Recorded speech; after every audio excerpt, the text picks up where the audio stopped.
Question 9. Quadratic equation. Px squared all squared plus 5xqx plus 4 equals 0 has two equal roots. And another quadratic equation. Hx squared minus x plus p equals 0 has no roots. And p, q, h are constants. Now I think for the second one it should say it has no real roots. But anyway, let's just leave that. Question. Express the range of q in terms of h.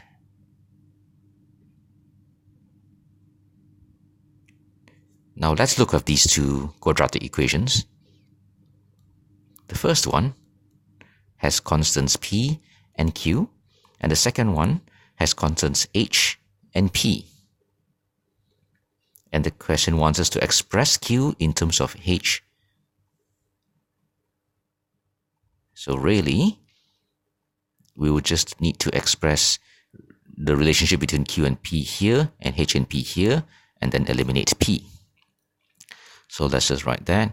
P and q over here, and p and h. So we just need to get rid of p. Okay. This quadratic has two equal roots, which means b squared equals to 4ac. So 5q squared equals to 4. A is p squared and c is 4. So that's 4 times p squared, which is 4p all squared. And so what we're going to do, you're going to remove these squares and then just put a plus or minus sign. And also, we can bring the 4 down to the left hand side, and that gives us p equals to plus or minus 5 over 4q. So that's the relationship between p and q. On this side, so there are no real roots, so b squared, which is minus 1 squared, b squared is less than 4ac, and a is h and c is p. So that gives us p more than 1 over 4h.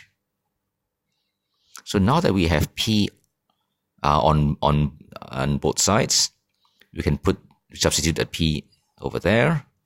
So we combine these two equations by substituting p into the right hand side equation, and that gives you plus or minus 5 over 4q is greater than 1 over 4h. So we can cancel the 4 on both sides, and we'll bring the 5 down, and that gives us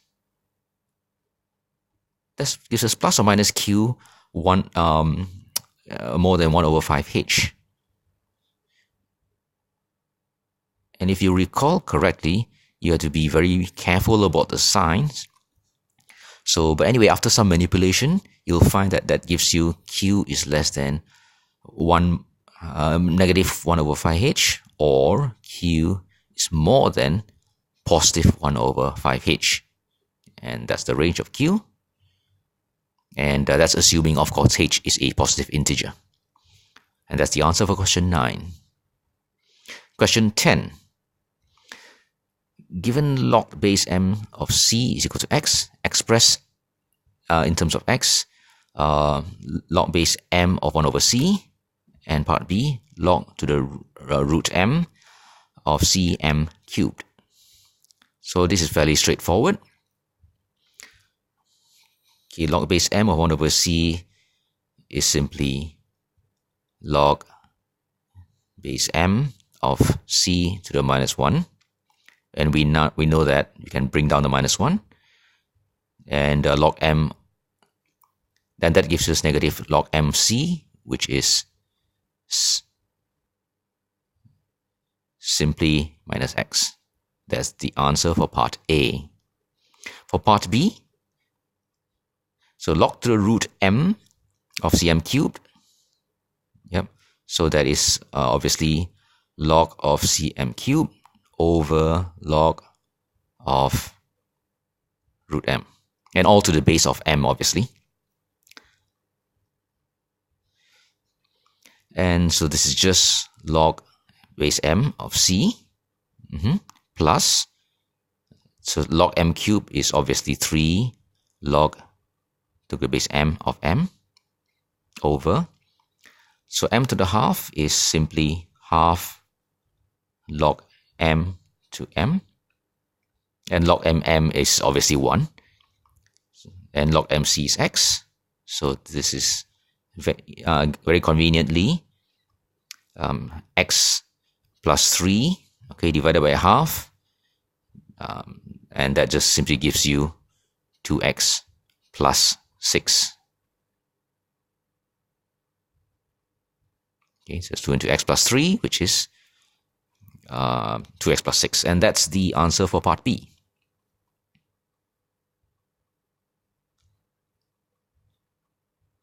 Question 11. We are given an equation, y over x equals px squared minus qx, where p, q are constants, and two graphs, which are linear graphs of big Y over small x and y over x cubed versus big X.